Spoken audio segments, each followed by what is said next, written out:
আর গোলমরিচের গুঁড়া হালকা ভেজে নিয়েছি। এই যে বেশি হলুদ না, কিন্তু এতটুকু একটু লেবু এটার ভিতরে চিপে দিব।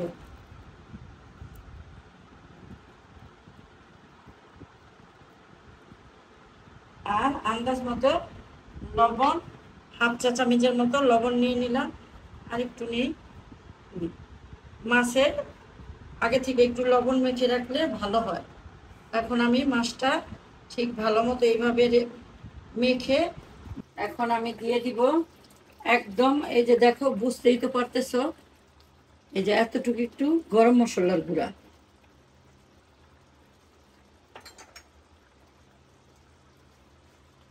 আর এই যে হাফ চা চামচ জিরা, কালা জিরার গুঁড়া।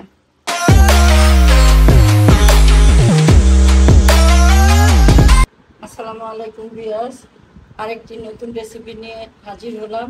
তা হলো আজকে আমি যেইভাবে রান্না করি ঠিক ওইভাবেই নাগা পাঙ্গাস রান্না করে দেখাবো। এই জন্য আমি ভালো মতো ধুয়ে পানিটা ঝরিয়ে নিয়েছি পাঙ্গাস মাছটা। এখন আমি এইখানে নিয়ে নিব একটু হলুদ আর গোলমরিচের গুঁড়া হালকা ভেজে নিয়েছি। এই যে বেশি হলুদ না, কিন্তু এতটুকু একটু লেবু এটার ভিতরে চিপে নিব।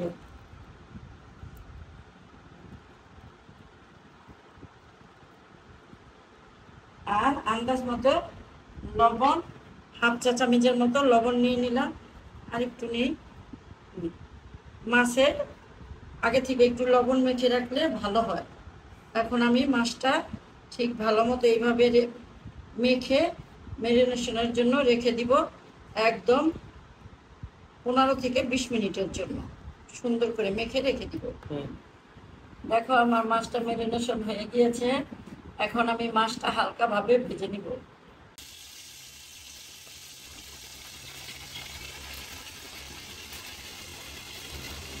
মাছটা এরকম আমি হালকাভাবে ভেজে নিয়েছি।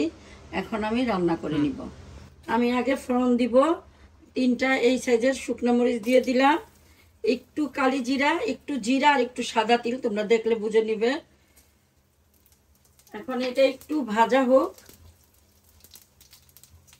যখন ভাজা হবে তখন আমি এই ছোট 2টা পেঁয়াজ কুচি দিয়ে দিলাম।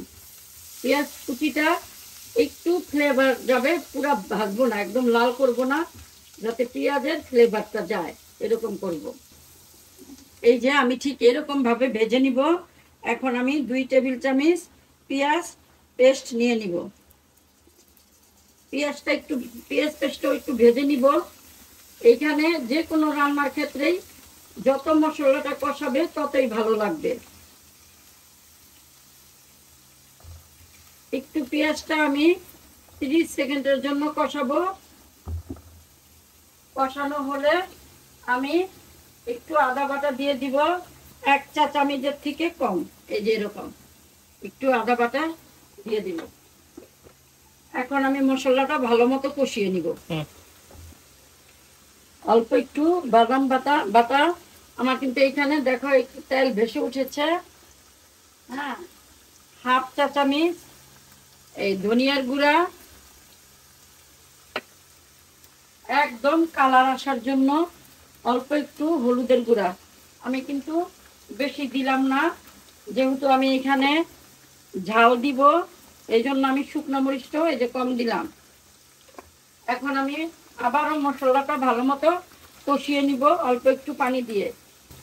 দেখো আমার মশলাটা একদম ঠিকভাবে কষানো হয়ে গিয়েছে।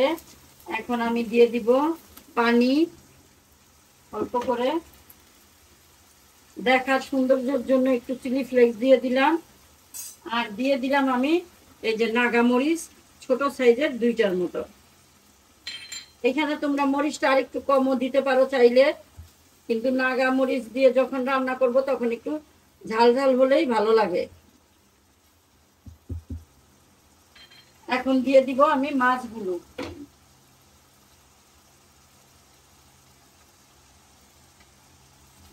মাছগুলো একটু সাবধানে দিতে হবে।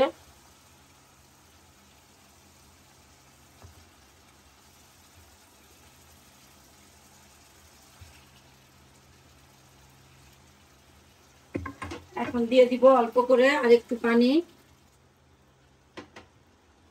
যেহেতু আমি মাছটা লবণ দিয়ে রেখেছিলাম, আমি একদম অল্প করে একটু লবণ, তারপরে আমি ছোট সাইজের 2টা টমেটো দিয়ে আমি ঢাকা দিয়ে রাখবো 5 মিনিটের মতো।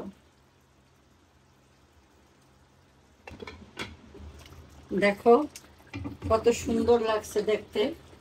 এখন আমি দিয়ে দিব একদম, এই যে দেখো, বুঝতেই তো পারতেছো, এই যে এতটুকু একটু গরম মশলার গুঁড়া,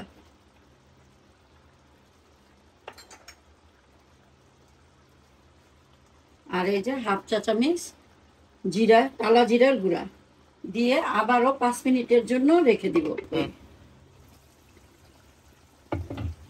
আমার রান্নাটা প্রায় শেষ। এখন আমি একটু ধনিয়া পাতা দিয়ে দিব, তারপরে মিনিট খানিক রেখে নামিয়ে ফেলবো। পেঁয়াজ দেখো, খুব সহজে আমার নাগা পাঙ্গাস রান্না হয়ে গেল। ঠিক তোমরা আমার রেসিপিটা ফলো করে এইভাবে নাগা দিয়ে পাঙ্গাস মাছটা রান্না করে খেয়ে দেখো, ভালো লাগবে। যত রকম তৈলাক্ত মাছ আছে ঠিক এইভাবেই রান্না করে খাবা। ভালো লাগলে আমাকে লাইক, কমেন্টস এবং সাবস্ক্রাইব করে আমার পাশে থেকো। আল্লাহ হাফেজ।